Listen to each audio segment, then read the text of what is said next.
5 years pass. Angela Davis, a black philosophy professor of about Rita Cohen's age, born in Alabama in 1944, 8 years before the birth in New Jersey of the Rimrock bomber, a communist professor at UCLA who is against the war, is tried in San Francisco for kidnapping, murder, and conspiracy. She's charged with supplying guns used in an armed attempt to free 3 black San Quentin convicts during their trial. A shotgun that killed the trial judge is said to have been purchased by her only days before the courthouse battle. For 2 months, she lived underground dodging the FBI until she was apprehended in New York and extradited to California. All around the world, as far away as France and Algeria and the Soviet Union, her supporters claim that she's the victim of a political frame-up. Everywhere she is transported by the police as a prisoner, blacks and whites are waiting in the nearby streets, holding up placards for the TV cameras and shouting, "Free Angela, end political repression, end racism, end the war." Her hair reminds the suite of Rita Cohen.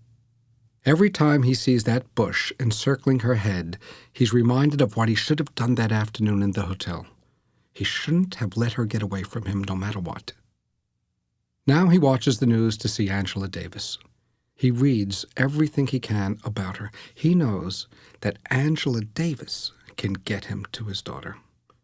He remembers how, when Mary was still at home, he went into her room one Saturday when she was off in New York, opened the bottom drawer of the dresser, and, seated at her desk, read through everything in there. All that political stuff, the pamphlets, the paperbacks, the mimeograph booklets with the satiric cartoons. There was a copy of the Communist Manifesto. Where did she get that? Not an old Rimrock. Who was supplying her with all this literature? Bill and Melissa. These weren't just diatribes against the war. They were written by people wanting to overthrow capitalism and the U.S. government. People screaming for violence and revolution. It was awful for him to come upon passages that, being the good student she was, she had neatly underlined. But he couldn't stop reading, and now he believes he can remember something in that drawer written by Angela Davis. There was no way of his knowing for sure because the FBI had confiscated it all, put all those publications into evidence bags, sealed them, and removed them from his house.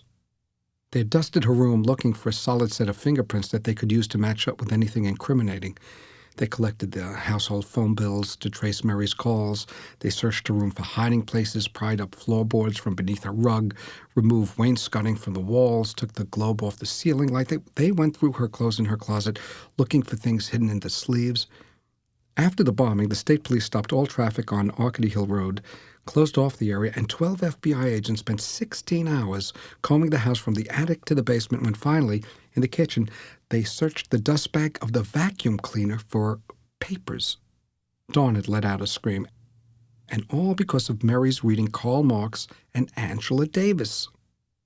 Yes, now he remembers clearly sitting at Mary's desk, trying to read Angela Davis himself, working at it, wondering how his child did it, thinking, reading this stuff is like deep-sea diving. It's like being in an aqualung with the window right up against your face and the air in your mouth and no place to go, no place to move, no place to put a crowbar and escape. It's like reading those tiny pamphlets and illustrated holy cards about the saints that the old lady Dwyer used to give her in Elizabeth. Luckily, the child outgrew them, but for a while, whenever she misplaced her fountain pen, she'd pray to St. Anthony, and whenever she thought she hadn't studied enough for a test, she prayed to St. Jude, and when her mother made her spend a Saturday morning cleaning up her messy room, she prayed to St. Joseph, the patron saint of laborers. Once, when she was 9 and some diehards down at Cape May reported that the Virgin Mary appeared to their children in their barbecue and people flocked in from miles around and kept vigil in their yard, Mary was fascinated. Perhaps less by the mystery of the Virgin's appearance in New Jersey than by a child's having been singled out to see her. "I wish I could see that," she told her father, and she told him about how apparitions of the Virgin Mary had appeared to 3 shepherd children in Fatima, in Portugal, and he nodded and held his tongue, though when her grandfather got wind of the Cape May vision from his granddaughter, he said to her, "I guess next I'll see her at the Dairy Queen," a remark Mary repeated down in Elizabeth. Grandma Dwyer then prayed to St. Anne to help Mary stay Catholic despite her upbringing, but in a couple of years, saints and prayer had disappeared from Mary's life. She stopped wearing the miraculous medal with the impression on it of the Blessed Virgin, which she had sworn to Grandma Dwyer to wear perpetually without even taking it off to bathe. She outgrew the saints, just as she would have outgrown the communism. And she would have outgrown it. Mary outgrew everything. It was merely a matter of months, maybe weeks, and the stuff in that drawer would have been completely forgotten. All she had to do was wait. If only she could have waited. That was Mary's story in a nutshell. She was impatient. She was always impatient. Maybe it was the stuttering that made her impatient. I don't know. But whatever it was she was passionate about, she was passionate for a year. She did it in a year, and then she got rid of it overnight. Another year, and she would have been ready for college, and by then she would have found something new to hate and new to love, something new to be intense about, and that would have been that. At a kitchen table one night, Angela Davis appears to the Swede, as Our Lady of Fatima did to those children in Portugal, as the Blessed Virgin did down in Cape May. He thinks, Angela Davis can get me to her, and there she is. Alone in the kitchen at night, the Swede begins to have heart-to-heart talks with Angela Davis, at first about the war, then about everything important to both of them. As he envisions her, she has long lashes and wears large hoop earrings and is more beautiful even than she looks on television. Her legs are long, and she wears colorful mini dresses to expose them. The hair is extraordinary. She peers defiantly out of it like a porcupine.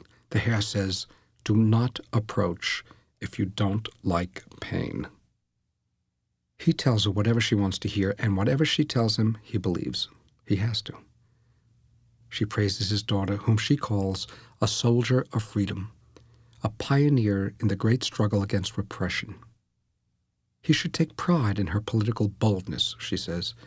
The anti-war movement is an anti-imperialist movement, and by lodging a protest in the only way America understands, Mary at 16 is in the forefront of the movement, a Joan of Arc of the movement. His daughter is the spearhead of the popular resistance to a fascist government and its terrorist suppression of dissent. What she did was criminal only inasmuch as it is defined as criminal by a state that is itself criminal and will commit ruthless aggression anywhere in the world to preserve the unequal distribution of wealth and the oppressive institutions of class domination. The disobedience of oppressive laws, she explains to him, including violent disobedience, goes back to abolitionism. His daughter is one with John Brown. Mary's was not a criminal act, but a political act in the power struggle between the counter-revolutionary fascists and the forces of resistance, blacks, Chicanos, Puerto Ricans, Indians, draft resistors, anti-war activists, heroic white kids like Mary herself working either by legal means or by what Angela calls extra-legal means to overthrow the capitalist-inspired police state. And he shouldn't fear for her fugitive life. Mary's not alone. She's part of an army of 80,000 radical young people who have gone underground the better to fight the social wrongs fostered by an oppressive politico-economic order. Angela tells him that everything he's heard about communism is a lie. He must go to Cuba if he wants to see a social order that has abolished racial injustice and the exploitation of labor and is in harmony with the needs and aspirations of its people. Obediently, he listens. She tells him that imperialism is a weapon used by wealthy whites to pay black workers less for their work. And that's when he seizes the opportunity to tell her about the black forelady, Vicky, 30 years with Newark maid, a tiny woman of impressive wit, stamina, and honesty, with twin sons, Newark Rutgers graduates, Donnie and Blaine, both of them now in medical school. He tells her how Vicky alone stayed with him in the building round the clock during the 67 riots. On the radio, the mayor's office was advising everyone to get out of the city immediately, but he had stayed because he thought that by being there, he could perhaps protect the building from the vandals, and also for the reason that people stay when a hurricane hits because they cannot leave behind the things they cherish. For something like that reason, Vicky stayed. In order to appease any rioters who might be heading from South Orange Avenue with their torches, Vicky had made signs and stuck them where they would be visible, in Newark Maid's first-floor windows, big white cardboard signs in black ink. Most of this factory's employees are Negroes. 2 nights later, Every window with a sign displayed in it was shot out by a band of white guys, either vigilantes from North Newark or, as Vicky suspected, Newark cops in an unmarked car. They shot the windows out and drove away, and that was the total damage done to the Newark-made factory during the days and nights when Newark was on fire. And he tells this to St. Angela. A platoon of the young National Guardsmen who were on Bergen Street to seal off the riot zone had camped out back by the Newark-made loading dock on the second day of fighting.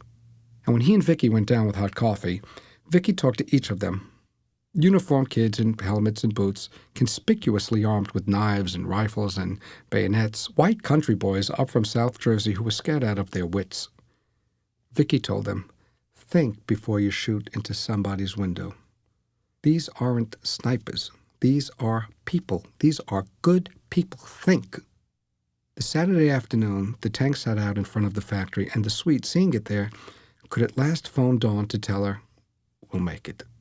Vicky had gone up and knocked on the lid with her fist until they opened up. "Don't go nuts," she shouted at the soldiers inside. "Don't go crazy. People have to live here when you're gone. This place is their home."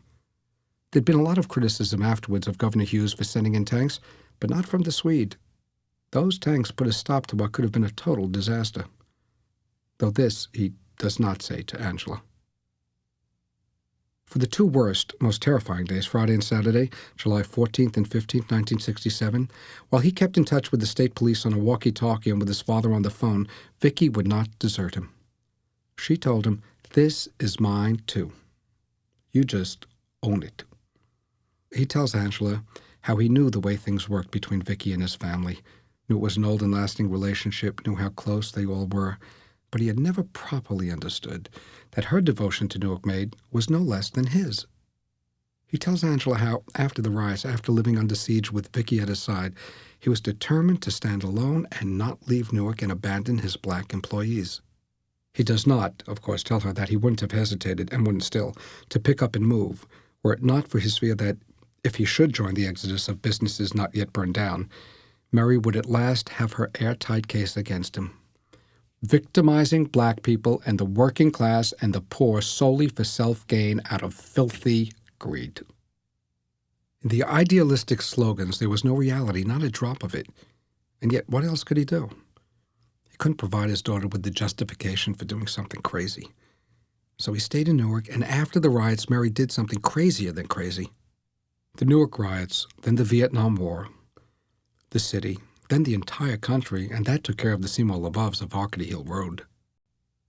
First, the one colossal blow. 7 months later, in February 68, the devastation of the next. The factory under siege, the daughter at large, and that took care of their future. On top of everything else, after the sniper fire ended and the flames were extinguished, and 21 Newarkers were counted dead by gunfire, and the National Guard was withdrawn and Mary had disappeared, the quality of the Newark Maid line began to fall off because of negligence and indifference on the part of his employees, a marked decline in workmanship that had the effect of sabotage, even if he couldn't call it that. He doesn't tell Angela, for all that he's tempted to, about the struggle his decision to stay on in Newark has precipitated between himself and his own father, might only antagonize her against Lou Lvov and deter her from leading them to Mary.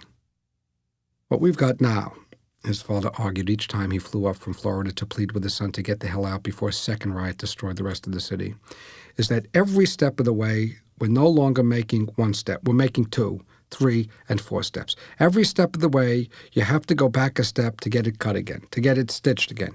And nobody is doing a day's work, and nobody is doing it right. A whole business is going down the drain because of that son of a bitch Leroy Jones, that peek-a-boo, boopy-doo, whatever the hell he calls himself in that goddamn hat. I built this with my hands, with my blood. They think somebody gave it to me? Who? Who gave it to me? Who gave me anything, ever? Nobody. What I have, I built with work. W-O-R-K. But they took that city, and now they are going to take that business and everything that I built up a day at a time, an inch at a time, and they are going to leave it all in ruins. And that'll do them a world of good. They'll burn down their own houses. They'll show Whitey. Don't fix them up. Burn them down. Oh, that'll do wonders for man's black pride. A totally ruined city to live in. A great city turned into a total nowhere. They're just going to love living in that. And I hired them. How's that for live? I hired them. You're nuts, Lvov. This is what my friends in the steam room used to tell me. What are you hiring Schwarzes for? You won't get gloves, Lvov. You'll get Trek. But I hired them, treated them like human beings, kissed Vicky's ass for 25 years, bought all the girls a Thanksgiving turkey every goddamn Thanksgiving, came in every morning with my tongue hanging out of my mouth so I could lick their asses with it. How is everybody, I say? How are we all? My time is yours. I don't want you to complain to anybody but me. Here at this desk isn't just a boss. Here is your ally, your buddy, your friend. And the party I gave for Vicky's twins when they graduated? What a jerk-off I am, to this day. I'm by the pool, and my wonderful friends look up from the paper, and they tell me they ought to take the Schwarzes out and line them up and shoot them, and I'm the one who has to remind them that's what Hitler did to the Jews. And you know what they tell me as an answer? How can you compare Schwarzes to Jews? They're telling me to shoot the Schwarzes, and I'm hollering no. And meanwhile, I'm the one whose business they are ruining because they cannot make a glove that fits. Bad cutting, the stretch is wrong. The glove won't even go on.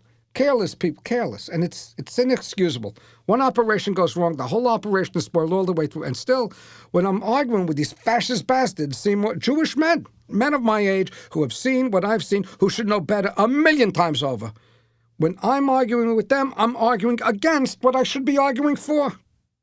Well, sometimes you wind up doing that, the Swede said. Why? Tell me, why? I suppose out of conscience. Conscience? Where is theirs? The Schwarzes' conscience. Where is their conscience after working for me for 25 years? Whatever it cost him to deny his father relief from his suffering, stubbornly to defy the truth of what his father was saying, the Swede could not submit to the old man's arguments for the simple reason that if Mary were to learn, and she would, through Rita Cohen, if Rita Cohen actually had anything to do with her, that Newark maid had fled the Central Avenue factory, she would be all too delighted to think, he did it. He's as rotten as the rest. My own father. Everything justified by the profit principle, everything. Newark's just a black colony for my own father, exploited, and then when there's trouble, fuck it. These thoughts, and thoughts even stupider, engendered in her by the likes of the Communist Manifesto, would surely foreclose any chance of ever seeing her again. Despite all that he could tell Angela Davis that might favorably influence her about his refusal to desert Newark and his black employees, he knows that the personal complications of that decision could not begin to conform to the utter otherworldliness of the ideal of St. Angela. And so he decides, instead, to explain to a vision that he is one of two white trustees. This is not true. The father of a friend is the trustee of an anti-poverty organization that meets regularly in Newark to promote the city's comeback, which, also not true, how could it be, he still believes in. He tells Angela that he attends evening meetings all over Newark despite his wife's fears. He's trying to do everything he can for the liberation of her people. He reminds himself to repeat these words to her every night. The liberation of the people, America's black colonies, the inhumanity of the society, embattled humanity. He does not tell Angela that his daughter is childishly boasting, lying in order to impress her, that his daughter knows nothing about dynamite or revolution, that these are just words to her and she blurts them out to make herself feel powerful despite her speech impediment. No, Angela is the person who knows Mary's whereabouts, and if Angela has come to him like this, it's no mere friendly visit. Why would Angela Davis drop out of nowhere into the Lvov's old Rimrock kitchen at midnight every single night if she weren't the revolutionary leader assigned to looking after his daughter's well-being? What's in it for her otherwise? Why else would she keep coming back? So he says to her, yes, his daughter is a soldier of freedom. Yes, he is proud. Yes, everything he's heard about communism is a lie. Yes, the United States is concerned solely with making the world safe for business and keeping the have-nots from encroaching on the haves. Yes, the United States is responsible for oppression everywhere. Everything is justified by her cause. Huey Newton's cause, Bobby Seale's cause, George Jackson's cause, Mary Lvov's cause. Meanwhile, he mentions Angela's name to no one, certainly not to Vicky, who thinks Angela Davis is a troublemaker and who says as much to the girls at work. Alone then, and in secret, he prays, ardently prays to God, to Jesus, to anyone, to the Blessed Virgin, to St. Anthony, St. Jude, St. Anne, St. Joseph, for Angela's acquittal. And when it happens, he's jubilant. She is free. But he doesn't send her the letter that he sits up writing in the kitchen that night. Nor does he some weeks later when Angela, in New York, behind a four-sided shield of bulletproof glass and before 15,000 exultant supporters, demands the freedom of political prisoners deprived of due process and unjustly imprisoned. Free the Rimrock bomber. Free my daughter. Free her, please, cries the Swede.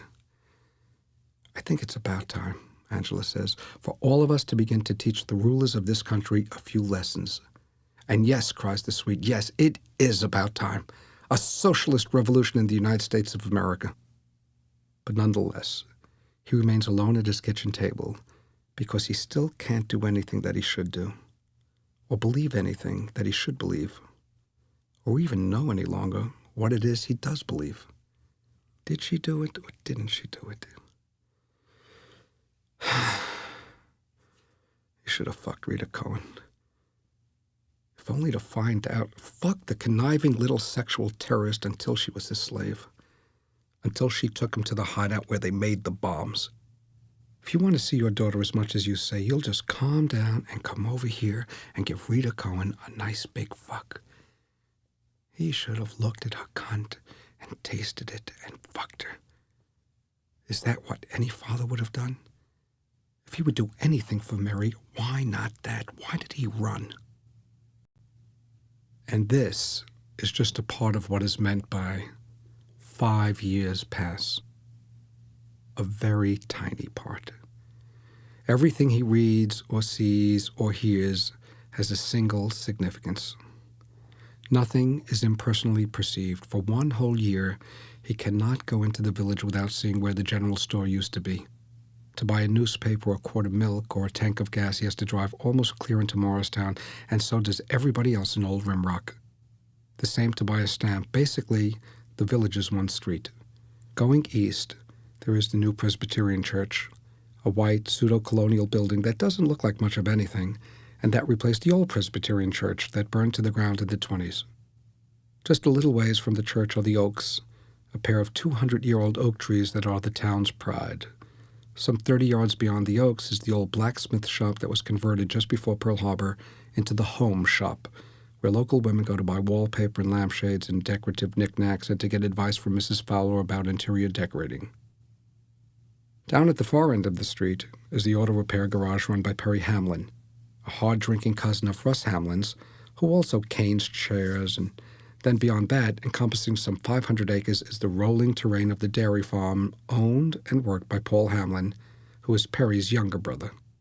Hills like these, where Hamlins have farmed now for close to 200 years, run northeast to southwest in a 30 or 40-mile wide swath, crossing North Jersey at around Old Rimrock, a range of small hills that continue up into New York to become the Catskills, and from there all the way up to Maine. Diagonally across from where the store used to be is the yellow stuccoed 6-room schoolhouse. Before they sent it to the Montessori school and then on to Morristown High, Mary had been a pupil there for the first 4 grades. Every kid who goes there now sees every day where the store used to be, as do their teachers, as do their parents when they drive into the village. The community club meets at the school. They hold their chicken suppers there, people vote there, and everyone who drives up there and sees where the store used to be thinks about the explosion and the good man it killed, thinks about the girl who set off the explosion, and, with varying degrees of sympathy or of contempt, thinks about her family. Some people are overly friendly. Others, he knows, try their best to avoid running into him. He receives anti-Semitic mail. It's so vile it sickens him for days on end.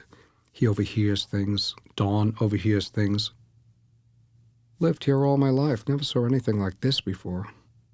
What can you expect? They have no business being out here to begin with. I thought they were nice people, but you can never know.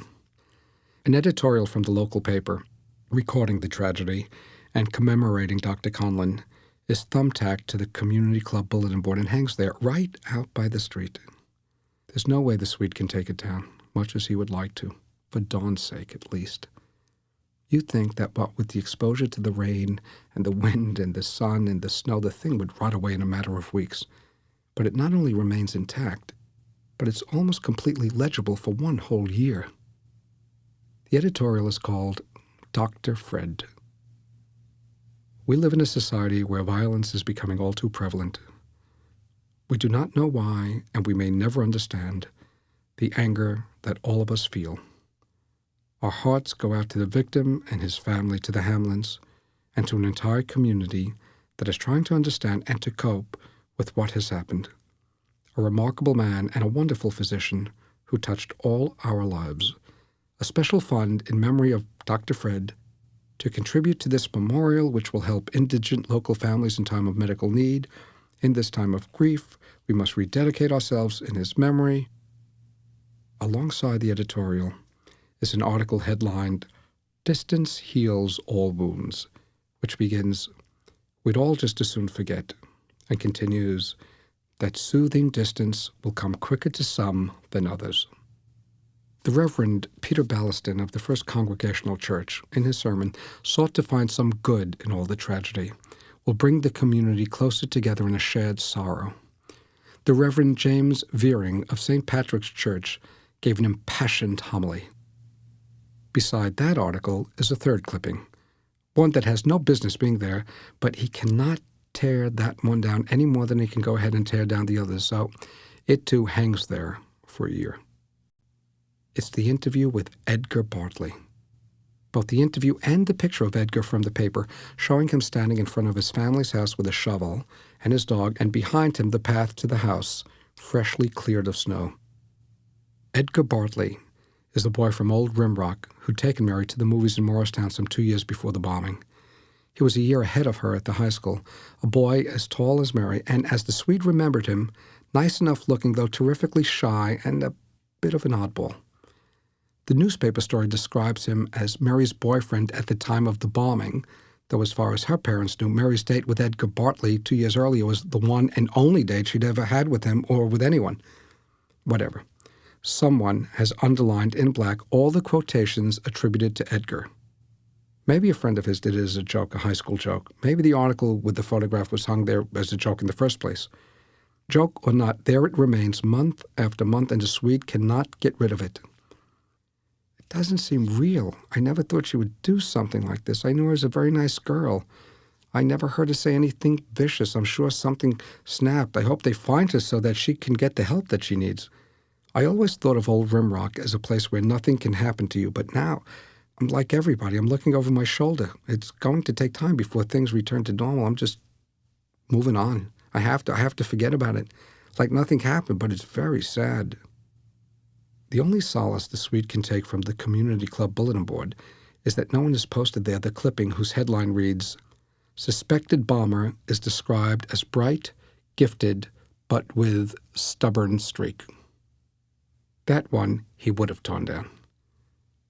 He would have had to go there in the middle of the night and just do it. This one article is no worse probably than any of the others that were appearing then, not just in their local weekly, but in the New York papers.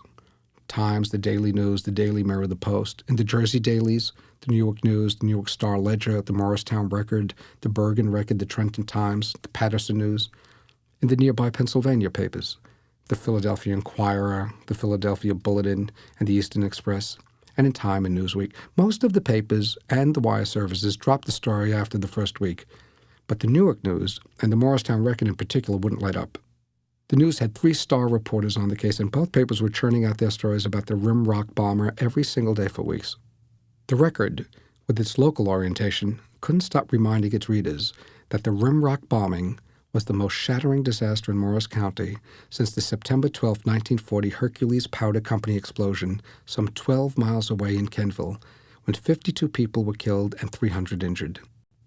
There had been a murder of a minister and a choirmaster in the late 20s, down in Middlesex County in a lane just outside New Brunswick, and in the Morris village of Brookside, there had been a murder by an inmate who had walked off the grounds of the Greystone Mental Asylum, visited his uncle in Brookside, and split the man's head open with an axe. And these stories, too, are dug up and rehashed. And, of course, the Lindbergh kidnapping down in Hopewell, New Jersey, the abduction and murder of the infant son of Charles A. Lindbergh, the famous transatlantic aviator. That, too, the papers luridly recall, reprinting details over 30 years old about the ransom, the baby's battered corpse, the Flemington trial, reprinting newspaper excerpts from April 1936 about the electrocution of the convicted kidnapper-murderer, an immigrant carpenter named Bruno Hauptmann. Day after day, Mary Lvov is mentioned in the context of the region's slender history of atrocities, her name several times appearing right alongside Hauptmann's. And yet, nothing of what's written wounds him as savagely as the story about her stubborn streak in the local weekly. There's something concealed there, yet implicit, a degree of provincial smugness, of simple-mindedness, of sheer stupidity that is so enraging to him that he could not have borne to see it hanging up for everybody to read and to shake their heads over at the community club bulletin board. Whatever Mary may or may not have done, he could not have allowed her life to be on display like that just outside the school. Suspected bomber is described as bright, gifted, but with stubborn streak. To her teachers at Old Rimrock Community School, Meredith Mary Lvov, who allegedly bombed Hamlin's General Store and killed Old Rimrock's Dr. Fred Conlon, was known as a multi-talented child, an excellent student, and somebody who never challenged authority. People looking to her childhood for some clue about her alleged violent act remained stymied when they remembered her as a cooperative girl full of energy. "We are in disbelief," ORCS Principal Eileen Morrow said about the suspected bomber. "It's hard to understand why this happened." As a student at the 6-room elementary school, Principal Morrow said, Mary Lvov was very helpful and never in trouble. "She's not the kind of person who would do that," Mrs. Morrow said. "At least not when we knew her here." At ORCS, Mary Lvov had a straight-A average and was involved in school activities, Mrs. Morrow said, and was well-liked by both students and faculty. She was hard-working and enthusiastic and set very high standards for herself, Mrs. Morrow said. Her teachers respected her as a quality student and her peers admired her. At ORCS, Mary Lvov was a talented art student and a leader in team sports, particularly kickball. "She was just a normal kid growing up," Mrs. Morrow said. "This is something we would never have dreamt could happen," the principal said. "Unfortunately, nobody can see the future." Mrs. Morrow said that Meredith associated with model students at the school, though she did show a stubborn streak. For example, sometimes refusing to do school assignments which she thought unnecessary. Others remembered the alleged bomber's stubborn streak when she went on to become a student at Morristown High School. Sally Curran, a 16-year-old classmate, described Meredith as someone with an attitude she described as arrogant and superior to everybody else. But 16-year-old Barbara Turner said Meredith seemed nice enough, though she had her beliefs. Though Morristown High students asked about Mary had many different impressions, all the students who knew her agreed that she talked a lot about the Vietnam War. Some students remembered her lashing out in anger if somebody else opposed her way of thinking about the presence of American troops in Vietnam. According to her homeroom teacher, Mr. William Paxman, Meredith had been working hard and doing well, A's or B's, and had expressed a strong interest in attending his alma mater, Penn State. "If you mention her family, people say, 'What a nice family,'" Mr. Paxman said. "We just can't believe this has happened." The only ominous note about her activities came from one of the alleged bomber's teachers, who has been interviewed by agents from the FBI. "They told me, 'We have received a great deal of information about Miss Lvov.'" For a year, there is "where the store used to be." Then construction begins on a new store, and month after month he watches it going up. One day, a big red, white, and blue banner appears, greatly expanded, new, McPherson's store, announcing the grand opening on the 4th of July. He has to sit Dawn down and tell her they are going to shop at the new store like everyone else, and though for a while it will not be easy for them, eventually, but it is never easy. He cannot go into the new store without remembering the old store. Even though the Russ Hamlins have retired and the new store is owned by a young couple from Easton who care nothing about the past and who, in addition to an expanded general store, have put in a bakery that turns out delicious cakes and pies as well as bread and rolls baked fresh every day. At the back of the store, alongside the post office window, There's now a little counter where you can buy a cup of coffee and a fresh bun and sit and chat with your neighbor or read your paper if you want to. McPherson's is a tremendous improvement over Hamlin's, and soon everybody around seems to have forgotten their blown-up old-fashioned country store, except for the local Hamlin's and for the Lavovs. Dawn cannot go near the new place, simply refuses to go in there, while the Swede makes it his business on Saturday mornings to sit at the counter with his paper and a cup of coffee, despite what anybody who sees him there may be thinking. He buys his Sunday paper there, too. He buys his stamps there. He could bring stamps home from his office, could do all the family mailing in Newark. But he prefers to patronize the post office window at McPherson's and to linger there musing over the weather with young Beth McPherson, the way he used to enjoy the same moment with Mary Hamlin, Russ's wife. That is the outer life. To the best of his ability, it's conducted just as it used to be. But now, it's accompanied by an inner life, a gruesome inner life of tyrannical obsessions, stifled inclinations, superstitious expectations, horrible imaginings, fantasy conversations, unanswerable questions, sleeplessness and self-castigation night after night, enormous loneliness, unflagging remorse, even for that kiss when she was 11 and he was 36, and the two of them, in their wet bathing suits, were driving home together from the Deal Beach. Could that have done it? Could anything have done it? Could nothing have done it? Kiss me the way you kiss mother. And in the everyday world, nothing to be done but respectably carry on the huge pretense of living as himself, with all the shame of masquerading as the ideal man.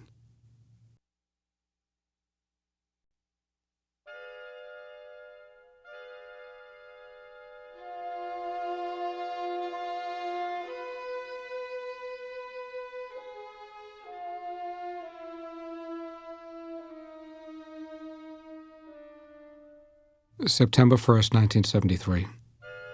Dear Mr. Lavov, Mary is working in the Old Dog and Cat Hospital on New Jersey Railroad Avenue in the ironbound section of Newark, 115 New Jersey Railroad Avenue, 5 minutes from Penn Station.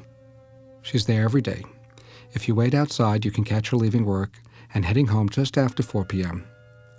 She doesn't know I'm writing this letter to you. I'm at the breaking point and can't go on. I want to go away, but I can leave her to no one. You have to take over. Though I warn you that if you tell her that it was from me that you discovered her whereabouts, you'll be doing her serious harm. She is an incredible spirit. She has changed everything for me. I got into this over my head because I couldn't ever resist her power. That is too much to get into here. You must believe me when I tell you that I never said anything or did anything other than what Mary demanded me to say and to do. She is an overwhelming force. You and I were in the same boat. I lied to her only once. That was about what happened at the hotel. If I had told her that you refused to make love with me, she would have refused to take the money. She would have been back begging on the streets. I would never have made you suffer so if I hadn't the strength of my love for Mary to help me. To you, that will sound crazy. I am telling you it is so. Your daughter is divine. You cannot be in the presence of such suffering without succumbing to its holy power. You don't know what a nobody I was before I met Mary. I was headed for oblivion, but I can't take any more. You must not mention me to Mary, except as someone who tormented you exactly as I did. Do not mention this letter if you care about Mary's survival. You must take every precaution before getting to the hospital. She could not survive the FBI. Her name is Mary Stoltz. She must be allowed to fulfill her destiny. We can only stand as witnesses to the anguish that sanctifies her. The disciple who calls herself Rita Cohen. He could never root out the unexpected thing. The unexpected thing would be waiting there unseen, for the rest of his life ripening, ready to explode just a millimeter behind everything else. The unexpected thing was the other side of everything else. He had already parted with everything, then remade everything, and now, when everything appeared to be back under his control, he was being incited to part with everything again. And if that should happen, the unexpected thing becoming the only thing.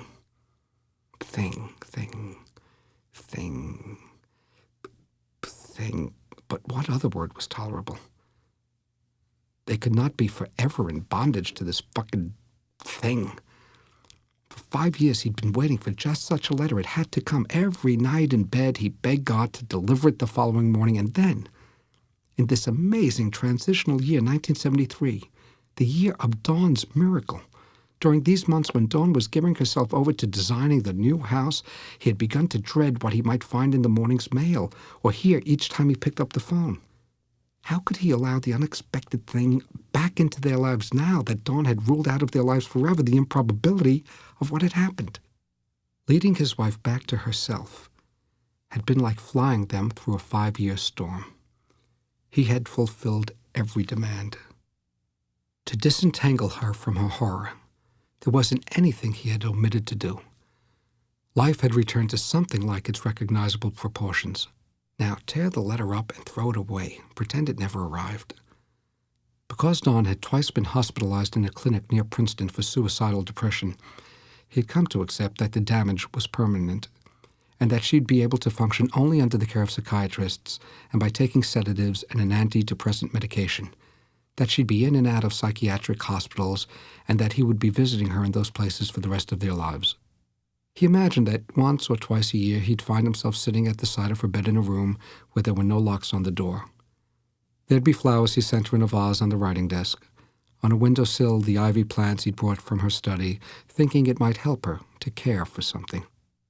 On the bedside table, framed photographs of himself and Mary and Dawn's parents and brother. At the side of the bed, he himself would be holding her hand while she sat propped up against the pillows in her Levi's and a big turtleneck sweater and wept. "I'm frightened, Seymour. I'm frightened all the time." He would sit patiently there beside her whenever she began to tremble, and he would tell her to just breathe. Slowly breathe in and out and think of the most pleasant place on earth that she knew of. Imagine herself in the most wonderfully calming place in the entire world. A tropical beach, a beautiful mountain, a holiday landscape from her childhood. And he'd do this even when the trembling was brought on by a tirade aimed at him. Sitting up on the bed, with her arms crossed in front of her as though to warm herself, she would hide the whole of her body inside the sweater, turn the sweater into a tent by extending the turtleneck up over her chin, stretching the back under her buttocks, and drawing the front across her bent knees down over her legs and beneath her feet. Often, she sat tented like that all the time he was there. You know, when I was in Princeton last, I was invited by the governor to his mansion. Here to Princeton, to his mansion. I had dinner at the governor's mansion. I was 22, in an evening gown and scared to death. His chauffeur drove me from Elizabeth, and I danced in my crown with the governor of New Jersey. So, how did this happen? How have I wound up here? You, that's how. You wouldn't leave me alone, had to have me, had to marry me. I just wanted to become a teacher. That's what I wanted. I had the job. I had it waiting to teach kids music in the Elizabeth system and to be left alone by boys, and that was it. I never wanted to be Miss America. I never wanted to marry anyone. But you wouldn't let me breathe. You wouldn't let me out of your sight. All I ever wanted was my college education and that job. I should have never left Elizabeth, never. Do you know what Miss New Jersey did for my life? It ruined it. I only went after the damn scholarship so Danny could go to college and my father wouldn't have to pay. Do you think if my father didn't have the heart attack, I would have entered for Miss Union County? No. I just wanted to win the money so Danny could go to college without the burden on my dad. I didn't do it for boys to go traipsing after me everywhere. I was trying to help out at home. But then you arrived, you, those hands, those shoulders, towering over me with your jaw, this huge animal I couldn't get rid of. You wouldn't leave me be. Every time I looked up, there was my boyfriend Gaga, because I was a ridiculous beauty queen. You were like some kid. You had to make me into a princess. Well, look where I've wound up, in a madhouse. Your princess is in a madhouse. For years to come, she would be wondering how what happened to her could have happened to her and blaming him for it. And he would be bringing her food she liked, fruit and candy and cookies, in the hope that she might eat something aside from bread and water, and bringing her magazines in the hope that she might be able to concentrate on reading for even just half an hour a day, and bringing clothes that she could wear around the hospital grounds to accommodate to the weather when the seasons changed. At 9 o'clock every evening, he would put away in her dresser whatever he brought for her, and he would hold her and kiss her goodbye, hold her and tell her he'd be seeing her the next night after work, and then he would drive an hour in the dark back to Old Rimrock, remembering the terror in her face when 15 minutes before visiting hours were to end, the nurse put her head in the door to kindly tell Mr. Lvov that it was almost time to go. The next night she'd be angry all over again. He had swayed her from her real ambitions. He and the Miss America pageant had put her off her program. On she went, and he couldn't stop her. Didn't try. What did any of what she said have to do with why she was suffering? Everybody knew that what had broken her was quite enough in itself, and that what she said had no bearing on anything. The first time she was in the hospital, he simply listened and nodded, and strange as it was to hear her going angrily on about an adventure that, at the time, he was certain she couldn't have enjoyed more, he sometimes wondered if it wasn't better for her to identify what had happened to her in 1949, not what had happened to her in 1968, as the problem at hand. All through high school, people were telling me, "You should be Miss America." I thought it was ridiculous. Based on what should I be Miss America? I was a clerk in a dry goods store after school and in the summer, and people would come up to my cash register and say, "You should be Miss America." I couldn't stand it. I couldn't stand when people said I should do things because of the way that I looked. But when I got a call from the Union County pageant to come to that tea, what could I do? I was a baby. I thought this was a way for me to kick in a little money so my father wouldn't have to work so hard. So I filled out the application, and I went, and after all the other girls left, that woman put her arm around me and she told all her neighbors, "I want you to know that you've just spent the afternoon with the next Miss America." I thought, this is all so silly. Why do people keep saying these things to me? I don't want to be doing this. And when I won Miss Union County, people were already saying to me, "We'll see you in Atlantic City." People who know what they're talking about saying, "I'm going to win this thing." So how could I back out? I couldn't. The whole front page of the Elizabeth Journal was about me winning Miss Union County. I was mortified. I was. I thought somehow I could keep it all a secret and just win the money. I was a baby. I was sure at least I wasn't going to win Miss New Jersey. I was positive. I looked around, and there was this sea of good-looking girls, and they all knew what to do, and I didn't know anything. They knew how to use hair rollers and put false eyelashes on. I couldn't roll my hair right until I was halfway through my Miss New Jersey year.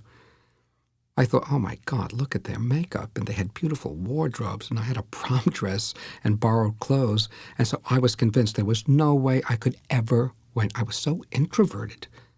I was so unpolished. But I won again. And then they were coaching me on how to sit and how to stand, even how to listen. They sent me to a model agency to learn how to walk. They didn't like the way I walked. I didn't care how I walked. I walked. I walked well enough to become Miss New Jersey, didn't I? If I don't walk well enough to become Miss America, the hell with it. But you have to glide. No, I will walk the way I walk. Don't swing your arms too much, but don't hold them stiffly at your side. All these little tricks of the trade to make me so self-conscious I could barely move. To land not on your heels, but on the balls of your feet. This is the kind of thing I went through. If I can just drop out of this thing, how can I back out of this thing? Leave me alone. All of you, leave me alone. I never wanted this in the first place. Do you see why I married you? Now do you understand? One reason only. I wanted something that seemed normal. So desperately after that year, I wanted something normal. How I wish it had never happened. None of it. They put you up on a pedestal, which I didn't ask for, and then they rip you off it so damn fast it can blind you. And I didn't ask for any of it. I had nothing in common with those other girls. I hated them, and they hated me. Those tall girls with their big feet, none of them gifted, all of them so chummy. I was a serious music student. All I wanted was to be left alone and not to have that goddamn crown sparkling like crazy up on top of my head. I never wanted any of it, never. It was a great help to him, driving home after one of those visits, to remember her as the girl she had really been back then, who, as he recalled it, was nothing like the girl she portrayed as herself in those tirades. During the week in September of 1949, leading up to the Miss America pageant, when she called New York every night from the Dennis Hotel to tell him about what happened to her that day as a Miss America contestant, what radiated from her voice was sheer delight in being herself. He'd never heard her like that before. It was almost frightening. This undisguised exulting in being where she was and who she was and what she was. Suddenly, life existed rapturously and for Dawn Dwyer alone. The surprise of this new and uncharacteristic immoderation even made him wonder if, when the week was over, she could ever again be content with Seymour LeBeau. And suppose she should win. What chance would he have against all the men who set their sights on marrying Miss America? Actors would be after her. Millionaires would be after her. They'd flock to her. The new life opening up to her could attract a host of powerful new suitors and wind up excluding him. Nonetheless, as the current suitor, he was spellbound by the prospect of Dawn's winning. The more real a possibility it was, the more reasons he had to flush and perspire. They would talk long distance for as long as an hour at a time. She was too excited to sleep, even though she had been on the go since breakfast, which she'd eaten in the dining room with her chaperone, just the two of them at the table, the chaperone, a large local woman in a small hat, Dawn wearing her Miss New Jersey sash pinned to her suit, and on her hands white kid gloves, tremendously expensive gloves, a present to her from Newark made, where the Swede was beginning his training to take over the business. All the girls wore the same style of white kid glove, 4-button in length, up over the wrist. Dawn alone had got hers for nothing, along with a second pair of gloves, upper length, in black, Newark made's formal 16-button kid glove, a small fortune at Saks, the table-cut workmanship as expert as anything from Italy or France, and, in addition, a third pair of gloves, above the elbow, custom-made to match her evening gown. The Swede had asked Dawn for a yard of fabric the same as her gown, and a friend of the family's who did fabric gloves made them for Dawn as a courtesy to Newark Maid. 3 times a day, seated across from the chaperones in the small hats, the girls, with their beautiful, nicely combed hair and neat, nice dresses and 4-button gloves, attempted to have a meal. Something of each course, at least, between giving autographs to all the people in the dining room who came over to gawk and to say where they were from. Because Dawn was Miss New Jersey, and the hotel guests were in New Jersey, she was the most popular girl by far, and so she had to say a kind word to everyone and smile and sign autographs and still try to get something to eat. "This is what you have to do," she told him on the phone. "This is why they give you the free room." When she arrived at the train station, they'd put her in a little convertible, a Nash Rambler, that had her name and her state on it, and her chaperone was in the convertible too. Dawn's chaperone was the wife of a local real estate dealer, and everywhere Dawn went, the chaperone was sure to go. In the car with her when she got in, and out of the car with her when she got out. "She does not leave my side, Seymour. You don't see a man the whole time except the judges. You can't even talk to one. A few boyfriends are here. Some are even fiancés, but what's the sense?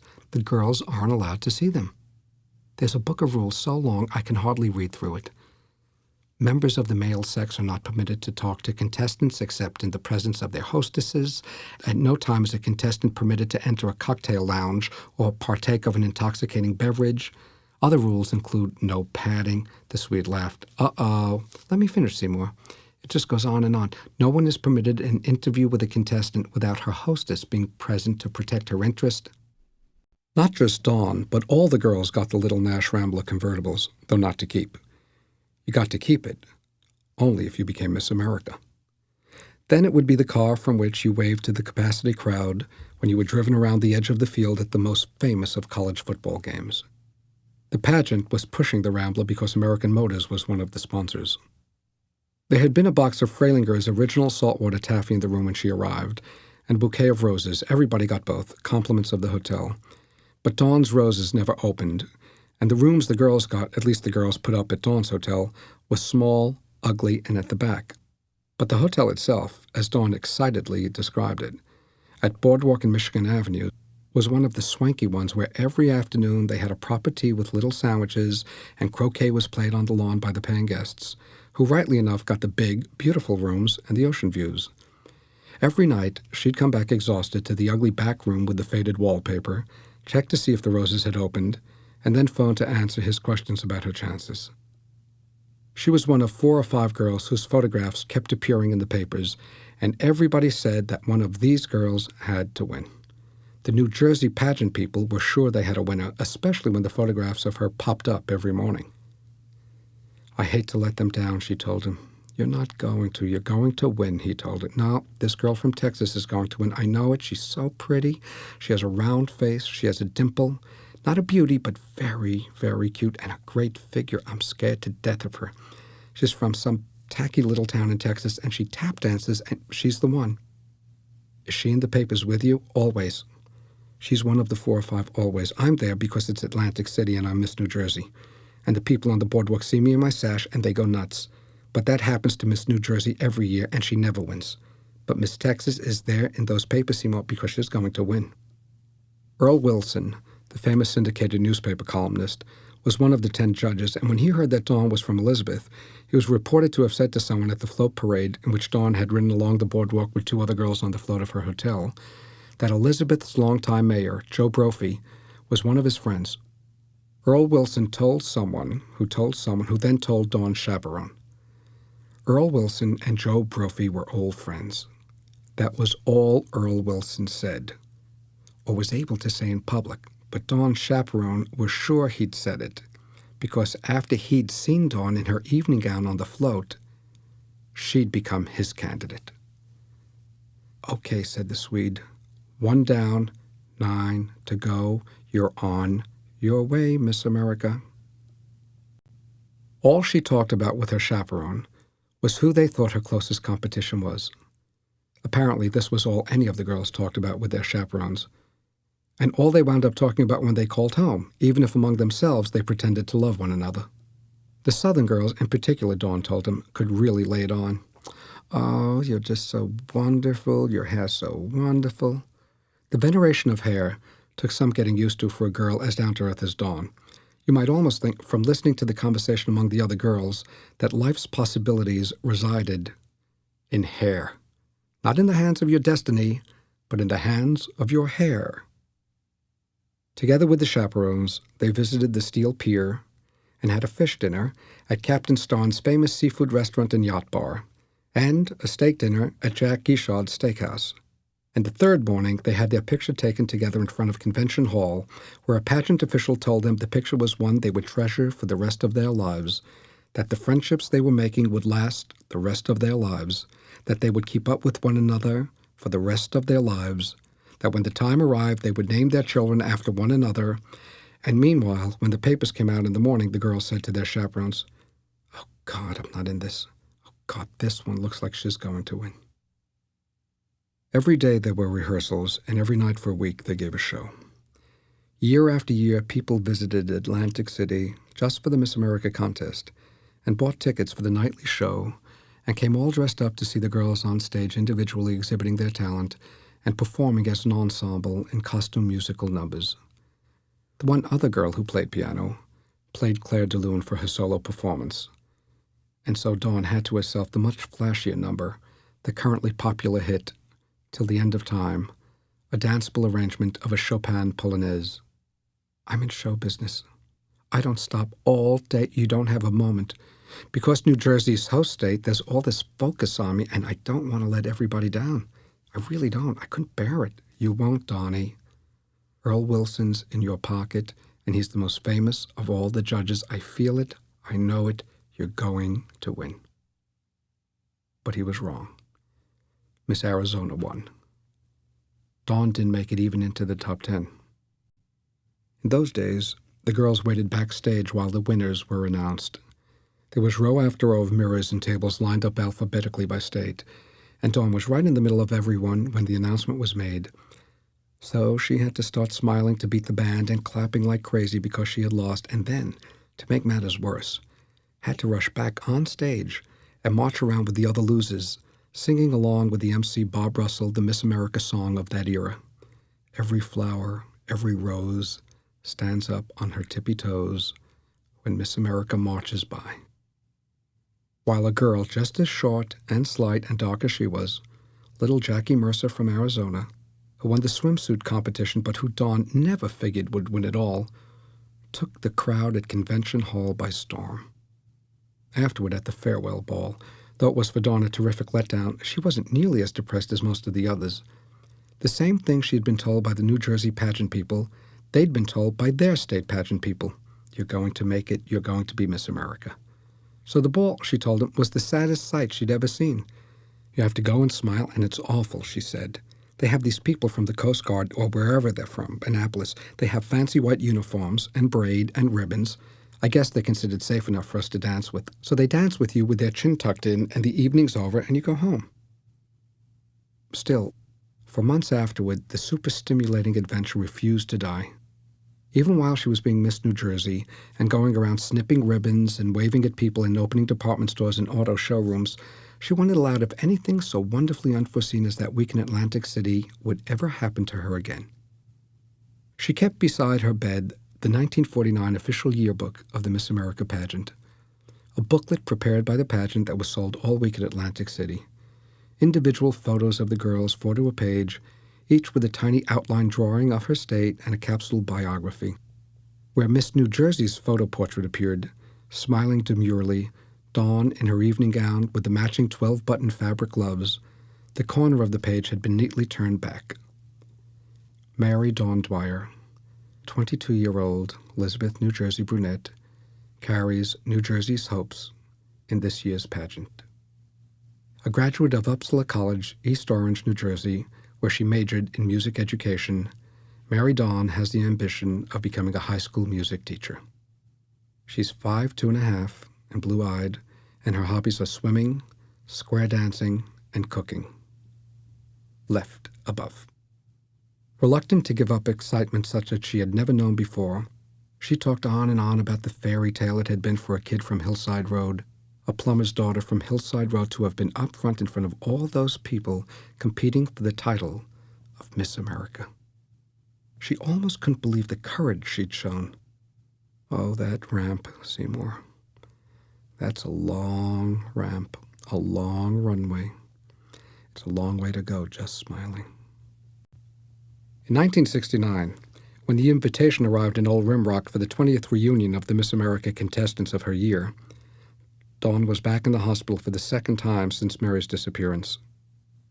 It was May. The psychiatrists were as nice as they were the first time, and the room was as pleasant, and the rolling landscape as pretty, and the walks were even prettier, with tulips around the bungalows where the patients lived. The huge fields, green this time, beautiful, beautiful views. And because this was the second time in 2 years, and because the place was beautiful, and because when he arrived directly from Newark in early evening after they had just cut the grass, there was a smell in the air as fresh and sharp as the smell of chives, it was all 1,000 times worse. And so he didn't show Dawn the invitation for the 1949 reunion. Things were bad enough. The things she was saying to him were bizarre enough. The relentless crying about her shame, her mortification, the futility of her life was all quite sad enough, without any more of the Miss New Jersey business. And then the change occurred. Something made her decide to want to be free of the unexpected, improbable thing. She was not going to be deprived of her life. The heroic renewal began with the facelift at the Geneva clinic she read about in Vogue.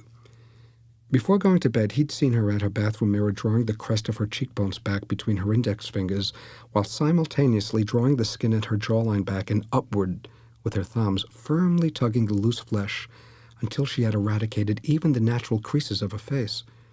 until she was staring at a face that looked like the polished kernel of a face. And though it was clear to her husband that she had indeed begun to age like a woman in her mid-50s at only 45, the remedy suggested in vogue in no way addressed anything that mattered. So remote was it from the disaster that had befallen them, he saw no reason to argue with her, thinking she knew the truth better than anyone, however much she might prefer to imagine herself another prematurely aging reader of Vogue rather than the mother of the Rimrock bomber. But because she had run out of psychiatrists to see and medications to try, and because she was terrified at the prospect of electric shock therapy should she have to be hospitalized a third time, the day came when he took her to Geneva. They were met at the airport by the liveried chauffeur and limousine, and she booked herself into Dr. Laplante's clinic. In their suite of rooms, the Swede slept in the bed beside hers. The night after the operation, when she couldn't stop vomiting, he was there to clean her up and to comfort her.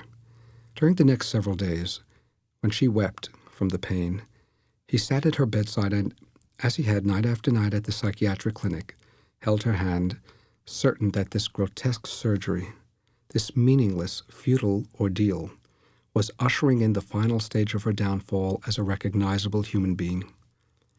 Far from assisting at his wife's recovery, he understood himself to be acting as the unwitting accomplice to her mutilation. He looked at her head buried in bandages and felt he might as well be witnessing the preparation for burial of her corpse. He was totally wrong. As it was to turn out, only a few days before the letter from Rita Cohen reached his office, he happened to pass Dawn's desk and to see there a brief, handwritten letter beside an envelope addressed to the plastic surgeon in Geneva.